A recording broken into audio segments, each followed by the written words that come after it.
부활은 나와 여러분 것입니다. 시작. 부활은 예수님의 부활만이 아니라 내 부활이 됩니다. 네.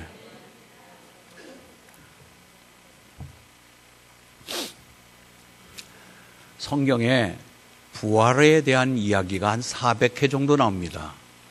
여러분, 죽은 자가 살아나셨다고 하는 이 부활 이야기를 한두 번도 아니고 400회 정도 얘기했다면 어느 곳에서든지 뭔가 시비거리가 있어야 될 거 아니에요? 아니, 어떻게 죽은 사람이 태어나느냐 하고 어떤 논쟁거리가 되고 토론거리가 되어야 될 텐데 어느 누구도 시비할 사람이 없습니다. 왜 그런지 아세요? 부활은 사실이기 때문에 그렇습니다. 우리의 죄를 짊어지시고 고난 속에 고통받으시고 십자가에 죽으시고 3일 만에 무덤을 열고 부활하신 분이 우리 예수님이십니다. 예수님은 사망 권세를 이기고 부활하셨습니다. 여러분, 이 부활 이야기를 우리가 어느 사람, 어느 종교 또 흉내낼 수가 없습니다. 우리 기독교만이 부활을 이야기할 수가 있는 것입니다. 요새 보면은 불교에서 우리 기독교를 많이 흉내내고 있습니다. 벤치마킹을 하고 있는데, 예를 들면은 우리 교회는 산속에 있는 게 아니라 이 도심 안에서 늘 대중들과 함께 그들의 죄인들을 해결시켜서 의인 만들고 하나님의 자녀로 만드는 것에 일조했습니다. 그랬더니 이 절간들도 이제 산사를 벗어나서 도심권으로 들어와서 절간을 싣고 우리를 따라오고 있습니다. 우리가 찬송하며 찬양 경행들을 부르고 예수님을 높이니까 그들도 찬불대회를 열고 찬불가를 부르는 찬불가, 그들도 일종의 성가대를 조직하고 있습니다. 그런가 하면 우리가 주일학교가 얼마나 흥행하고 있습니까? 어린아이 때 일찍부터 성경을 가리키고 주일학교가 이렇게 성행하고 있는데 그들도 불교학교를 세워서 그들도 역시 우리를 쫓아오고 있습니다. 구역 편성, 신방, 그리고 평신도 모임, 이런 것들이 우리들에게 전유물이었던데 이제는 그들도 우리와 같이 똑같은 행동을 취합니다. 그러나 아무리 다른 것들을 다 쫓아오고 흉내낸다 할지라도 따라올 수 없고 흉내낼 수 없는 것은 그들은 어느 누구가 부활했다고 하는 부활은 이야기할 수 없습니다. 석가모니는 부활하지 못했기 때문입니다. 예수만이 부활하셨기 때문에 이 부활 이야기, 이 부활의 축제, 부활의 기쁨은 우리 교회, 우리 기독교에서만 누릴 수 있는 영원한 축복인 것입니다. 그렇습니다.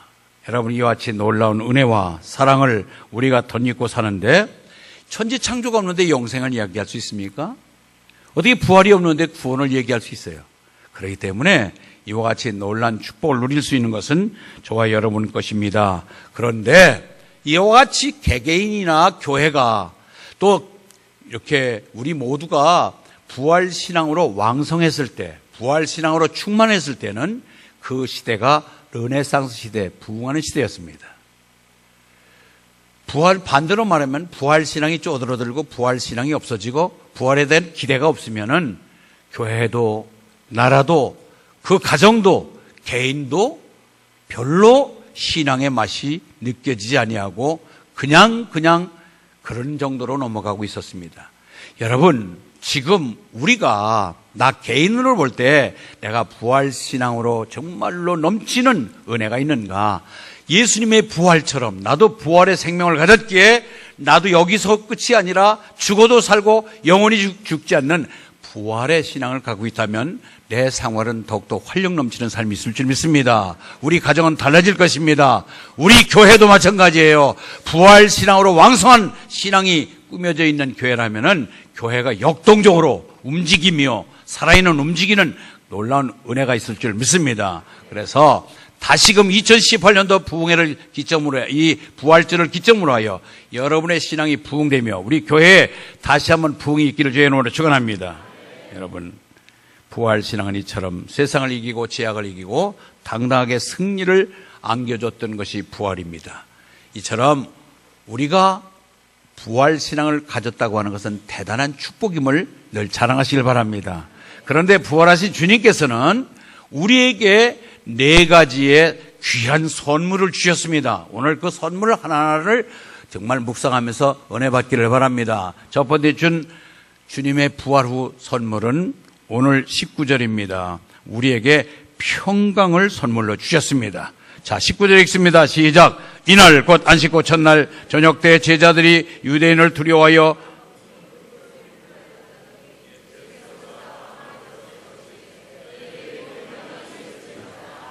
너에게 평강이 있을지어다. 시작. 예, 한글 모르면 끄트머리라도 읽어보라고. 다시 너에게 평강이 있을지어다.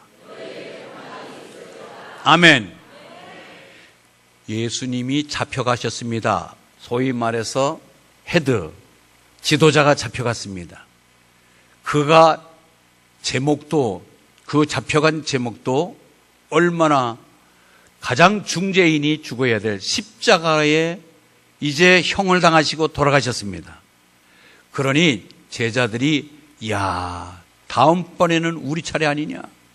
우리가 그들을 3년여 동안 쫓아다녔는데 그 무리들이 예수님만 잡아가지 아니하고 예수님을 쫓았던 추종 세력인 우리마저도 가만두지 않을 것이다. 그렇다면은 우리가 어떻게 할까? 지금 자기들의 차후의 운신에 대해서 걱정하며 문고로 잠그고 벌벌벌벌 떨고 있습니다. 그런데 3일이 지난 후에 주님께서 찾아오셨습니다. 문 여는 소리가 들리지 않았습니다. 언제 들어왔는지도 모르는 사이에 그들이 떨고 있는 자리에 오셔서 안식구 첫날 저녁 때 제자들이 유대인을 두려워하여 모인 곳에 문들을 닫았더니 문을 꽉꽉 걸어 잠궜을 것입니다. 안에서. 그런데 그 문이 열리고 주님께서 들어오셨습니다. 우리 주님은 전지전능하신 분이십니다. 그래서 오셔가지고 야들아, 그동안에 제대로 밥을 먹었냐? 배고프냐? 내가 없는 가운데 두려워 떨고 있었느냐? 어떻게 지냈냐? 그렇게 묻지 아니하고 오늘 샬롬 하고 들어오셨습니다.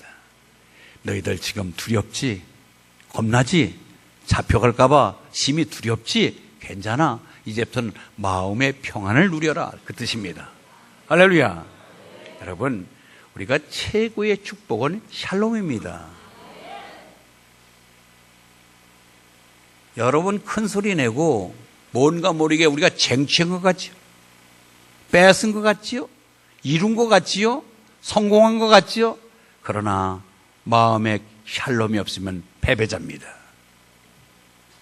다 가진 것 같지만, 다 얻은 것 같지만, 내가 많은 것을 획득한 것 같지만 불안하면은 실패자입니다. 그러나 먹고 입을 것이 있고 족한 줄로 알라고 잠만 자는 머리만 대면 콜콜 잠을 자는 자는 성공한 자입니다. 아멘. 여러분 그거 하셔야 돼요. 우리가 잠 잘 자는 자가 승리자입니다. 왜 잠을 못 자요? 불안하고 초조하고 긴장되고 두렵고 떨리고 뭔가 모르게 쫓기는 것이 있으니까 잠이 안 오지요.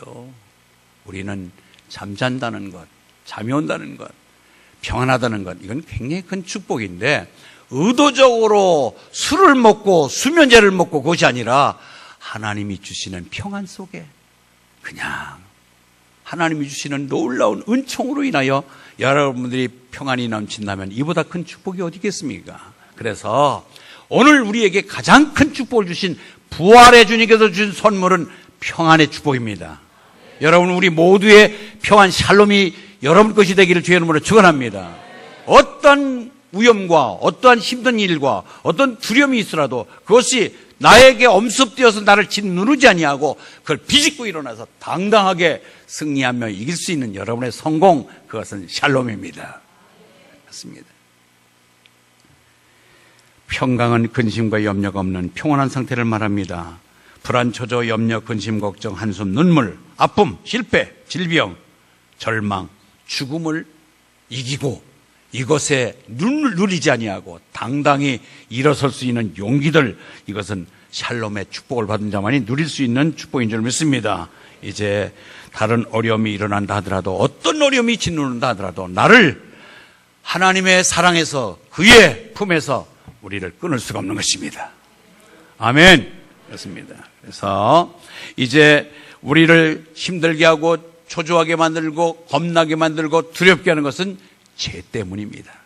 그 죄가 독이 되어서 우리를 불안하게 만들고 있는 것인데, 이제는 어떤 독이 오더라도 그 독을 해독하고 무력하게 만들고 하는 것은 주님의 샬롬입니다. 그래서 제일 여러분들이 주님의 샬롬 회복이 큰 줄 알고 여러분 그 샬롬 회복을 누리시기를 바랍니다. 일시적인 어떤 방편에 의해서 세상적인 방법으로 잠시 샬롬을 누리려고 하지만 그것은 오래가지 못합니다.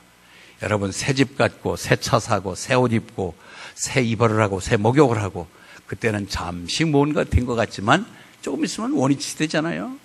근본적으로 샘물이 계속 솟아오르듯이 주님이 주시는 샬롬은 우리를 메마르지 않게 합니다. 우리 인생을 질퍽하게 만듭니다. 행복하게 만듭니다. 여러분 그런 샬롬에 여러분에게 늘 같이 하기를 주의 이름으로 축원합니다. 평안을 너에게 끼치노니 곧 나의 평안을 너에게 주노라. 내가 너에게 주는 것은 세상이 주는 것과 같이 아니하리니라. 너희는 마음에 근심하지도 말고 두려워하지도 말라. 요한복음 14장 27절의 말씀입니다. 요한복음 16장 33절 이것을 너희에게 이르는 것은 너희로 내 안에 평안을 누리게 하려 함이라. 세상에서는 너희가 환난을 당하나 담대하라. 내가 세상을 이겨노라. 세상을 이기신 그분이 내 안에 계시면 우리는 자동적으로 평안을 누릴 줄 믿습니다.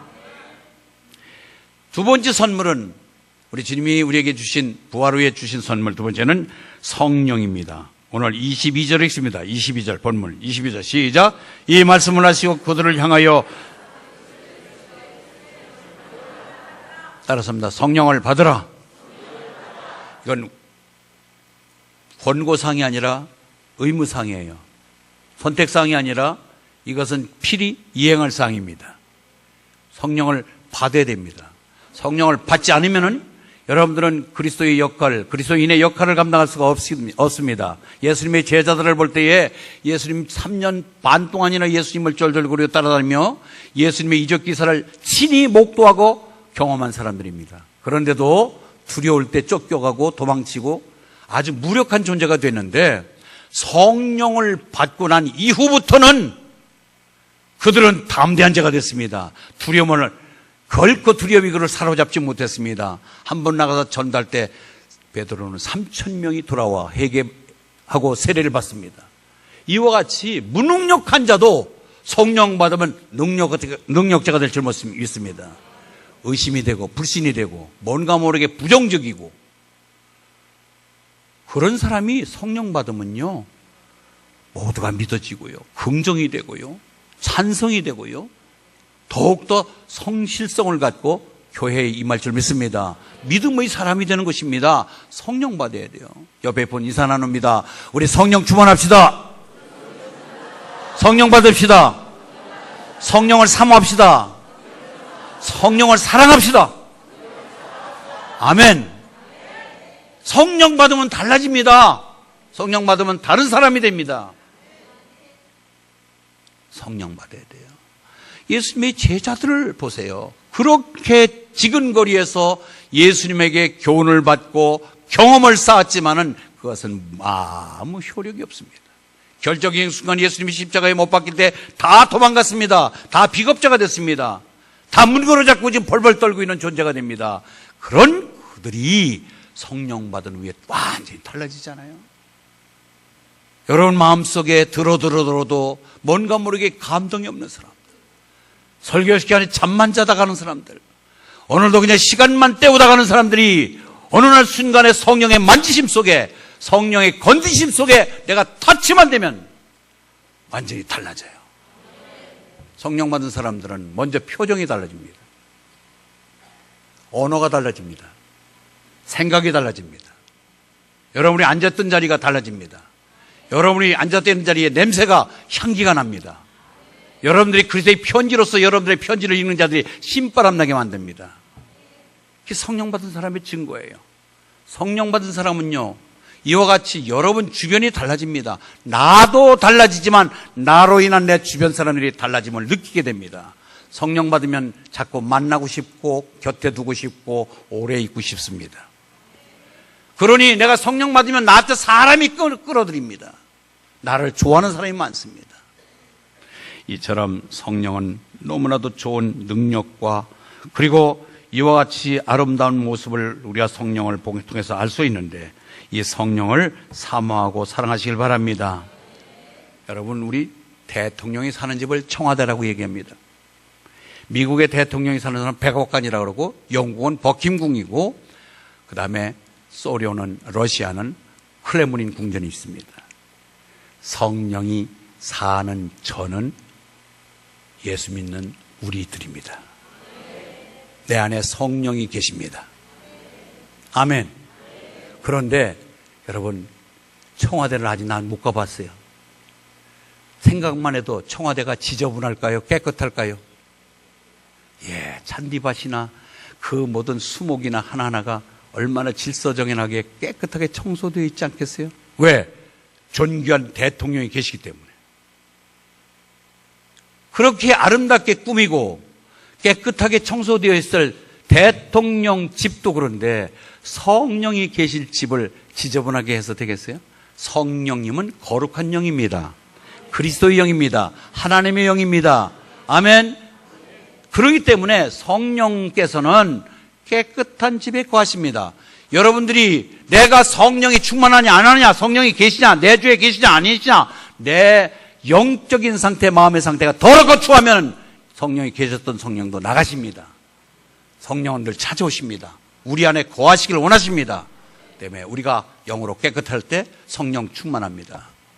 성령 충만하시기 바랍니다. 하나님이 주신, 그리고 주님께서 부활하신 후에 우리에게 성령을 주시러 이 땅에 오셨습니다. 성령을 받으라! 성령을 받으라! 할렐루야! 이 성령이 저와 여러분의 충만하시길 바랍니다. 성령은 아름다운 것입니다. 여러분, 성령을 받으면 여러분 모두가 달라집니다. 그래서 캄캄했던 내 자신의 마음도 환해지게 되고, 모두가 자신감이 생기고 긍정적인 마음을 갖게 되고, 지혜와 지식에 강한 믿음이 생기고, 절망하지 아니하고 신령한 은혜가 넘칠 줄 믿습니다. 성령 충만하십시오. 주님이 주신 선물입니다. 선물은 받기만 하면 됩니다. 성령을 요청하시기 바랍니다. 그러려면 성령은 거룩한 영이기 때문에 내가 회개된 마음으로 날마다 사모하면 성령은 찾아와 내 주에 계실 것입니다. 성령을 시몬이라고 하는 사람은 돈 주고 살려고 했습니다. 베드로에게 그래서 호독한 저주를 받게 됩니다.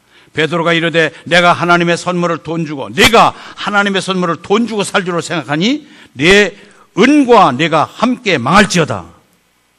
여러분, 성령을 다른 방법으로, 기타적인 방법으로 성령 받으려고 그러지 마세요. 점쟁이들, 굿하는 사람들, 박수무당들은 사단의 영인 악령을 받아서 하는 행위들입니다. 그러나 우리 예수 믿는 사람들은 거룩한 영인 성령이 임하십니다. 그게 틀리는 거예요. 여러분, 무당들 얼굴 표정을 보면 여러분 알잖아요. 무당들 얼굴 표정이 밝읍니까? 아름답어요? 아니에요. 흉악해요. 아주 흉측스러워요. 그러나 성령으로 무장한, 성령으로 임한, 성령이 가득한 우리 믿음의 사람들은 얼굴만 봐도 편안함이 있잖아요. 그래서 아유, 나이보다 젊어 보이십니다 하는 이야기가 당연한 거예요. 여러분, 늘 성령 안에서 평안이 넘칠 때 가능한 줄 믿습니다.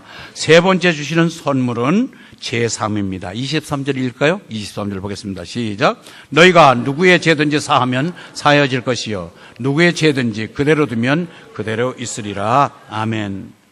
이 말씀은 신학적 입장에서 잘못 해석할 수 있으면 좀 어려우기도 하지만, 한마디로 말해서 십자가에 돌아가신 예수님의 그 십자가 죽음은 우리가 죽어야 될 죄과를 대신 짊어지고 대속적 죽음을 죽으신 것입니다. 그러기로 말미암아 우리는 그 죽음을 헛되지 아니하고 죽음을 받아들이기만 하면 우리의 죄는 사함받은 줄 믿습니다.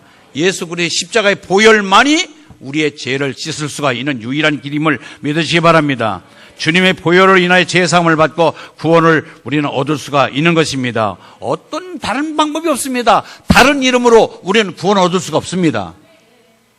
그런데 이처럼 죄와 사망으로, 죄와 허물로 죽었던 너희를 살리셨고, 여러분, 우리는 죄와 허물로 죽었습니다. 이미 죽었던, 영이 죽었던 자들인데 예수를 받아들이고 예수를 믿음으로 말미암아 우리는 모두가 다 회복되며 하나님의 자녀가 되는 권세를 누리게 된 것입니다.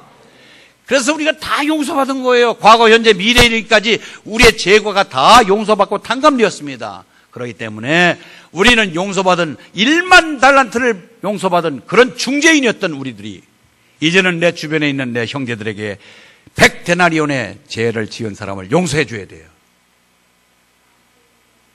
뭔데 네가 뭔데? 아니에요. 우리는 10,000달란트의 어마무시한 해결받을 수 없는 죄를 탕감받은 죄인이었습니다. 아멘. 이웃을 용서하십시오.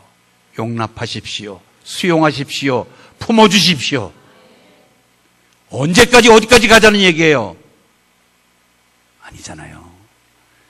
부활절을 맞는 연례 행사처럼 취급하지 말고 이 부활을 다시 일어난다는 뜻에서 주자 있는 자리에서 일어나시길 바랍니다.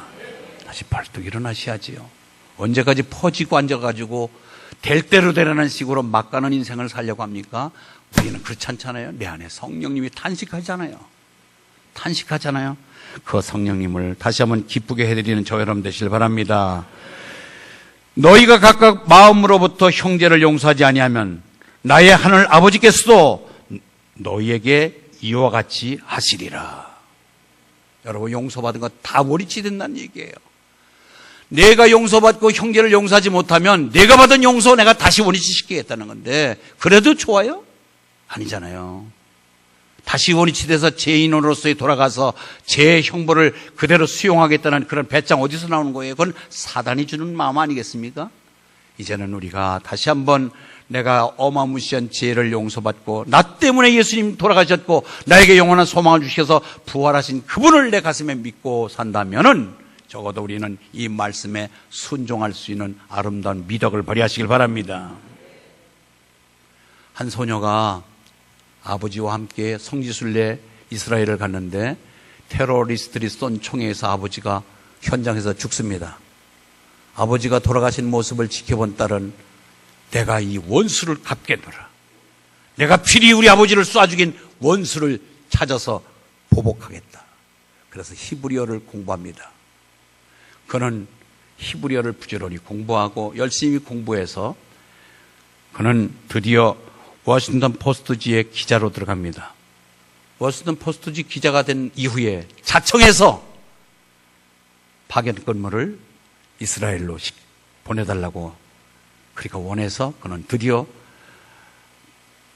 이스라엘의 주재원이 되어 거기서 기자 생활을 합니다.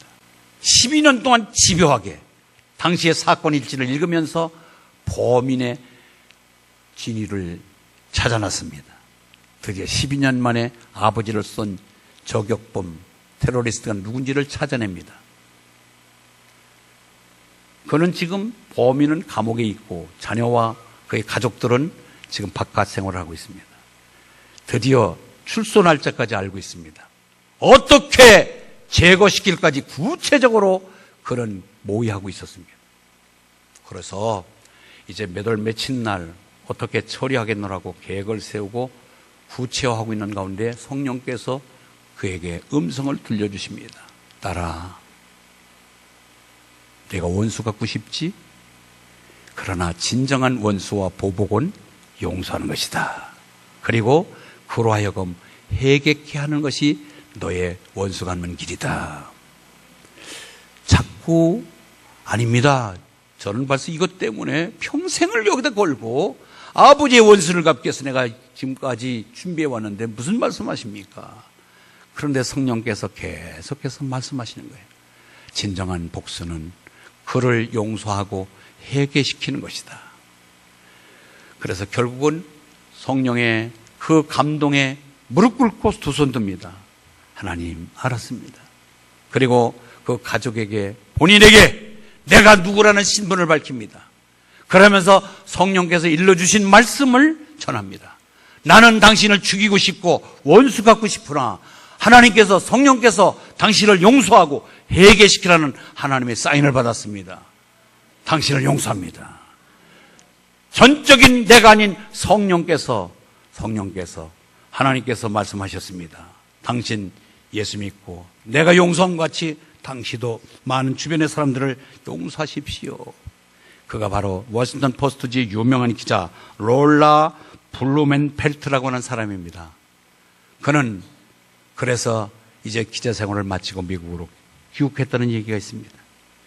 여러분, 뭐예요? 우리가 이 땅에 살다 보면 우리 주변에 이와 같이 내 인생에 거치장스럽고 나를 불편하게 하는 사람이 왜 없었겠습니까마는, 그러나 우리가 적어도 예수를 믿고 하나님의 자녀의 신분을 가진 자라면 이런 곳에서 하나님의 음성을 듣고 움직일 수 있는 순종하는 믿음을 발휘하시길 바랍니다.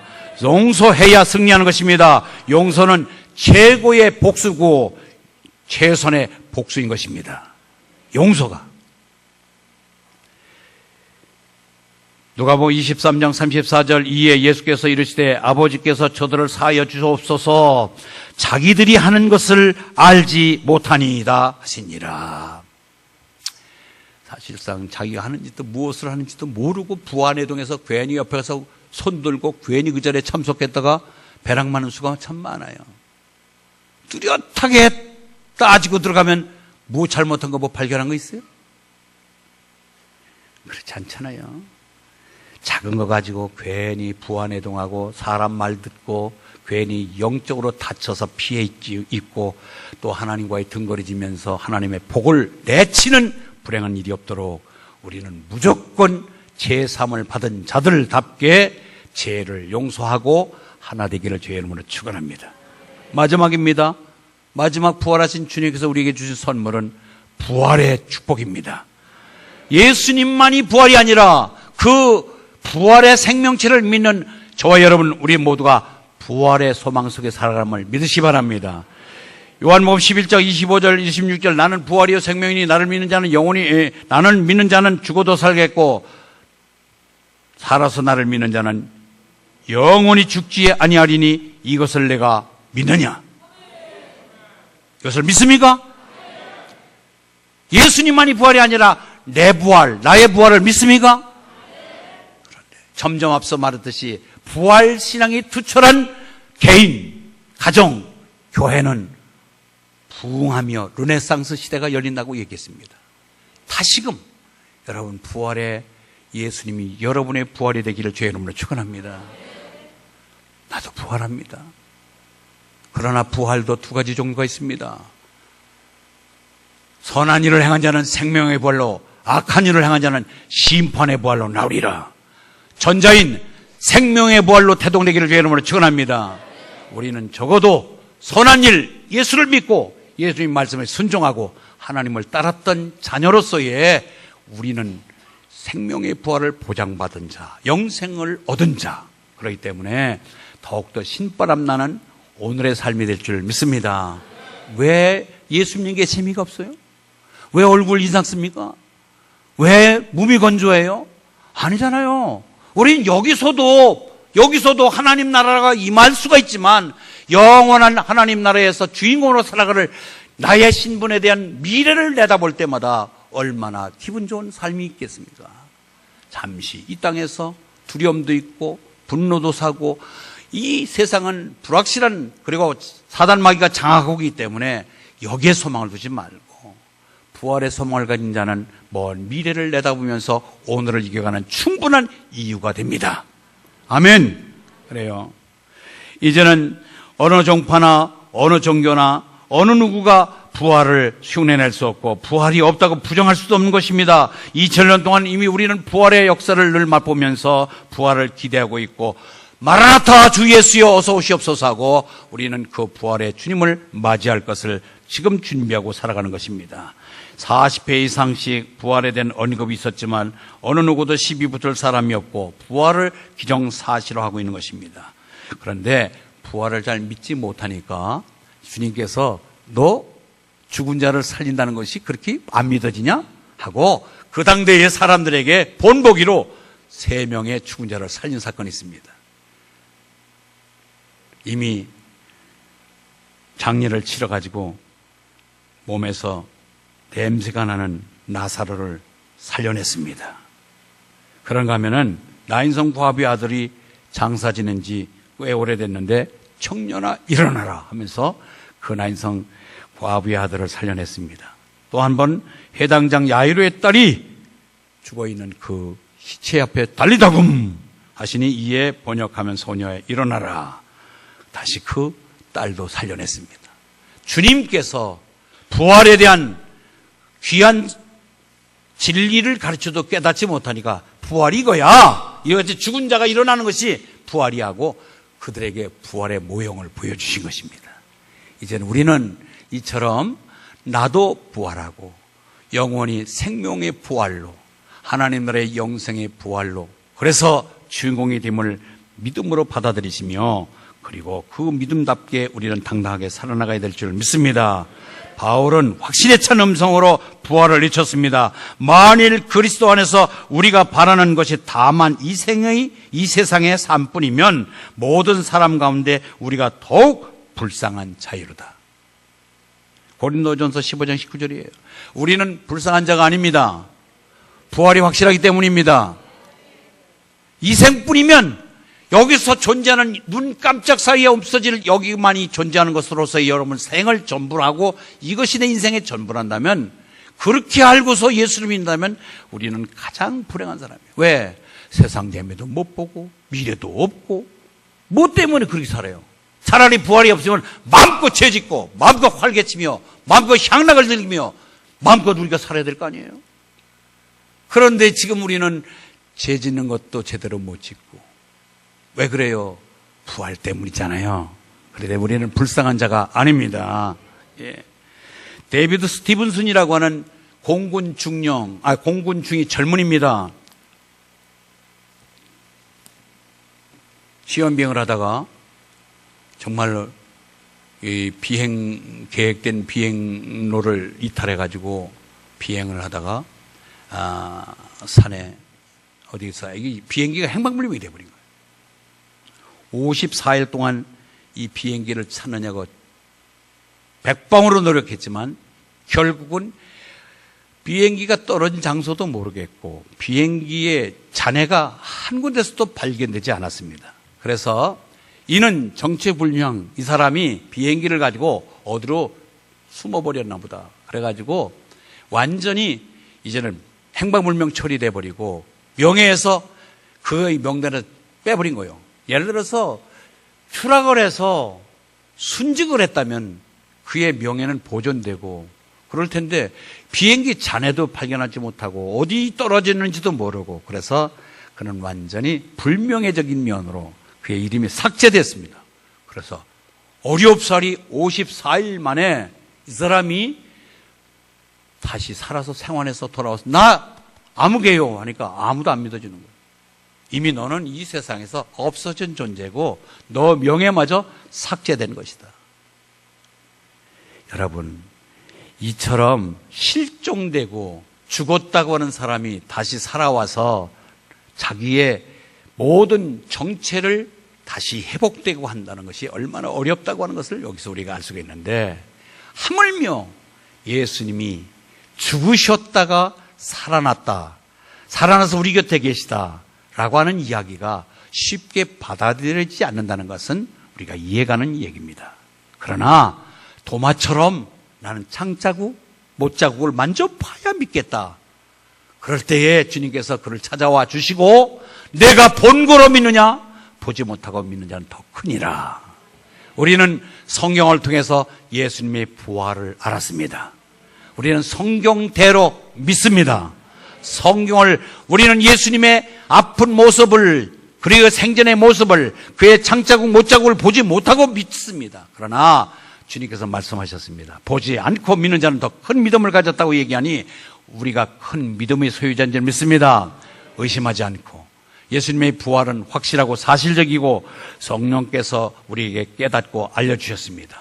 그래서 성령은 예수님이 어떤 분이라는 것을 우리에게 알려주셨고 우리가 거듭남의 진리도 알려주셨고 성령은 우리의 좋은 은사도 주셨고 우리가 앞으로 신앙으로 전진해 나갈 수 있는 믿음도 갖게 하신 것이 성령께서 하신 것입니다. 이제 우리는 부활을 이제 확실히 믿고 부활 사건에 나 자신이 여기에 해당된 부활 생명체라는 사실을 알고 여러분 주어진 일에 충성하시길 바랍니다. 오늘 우리에게 주신 평강의 복을 누리시길 바랍니다. 성령 충만하시길 바랍니다. 제3의 축복을 누리시길 바랍니다. 부활의 소망, 영원히 지워지지 않는 부활 생명이 내 안에 있음을 갖고 부활체로서 당당하게 살아가는 여러분의 삶이 되기를 주의 이름으로 축원합니다. 아버지 하나님,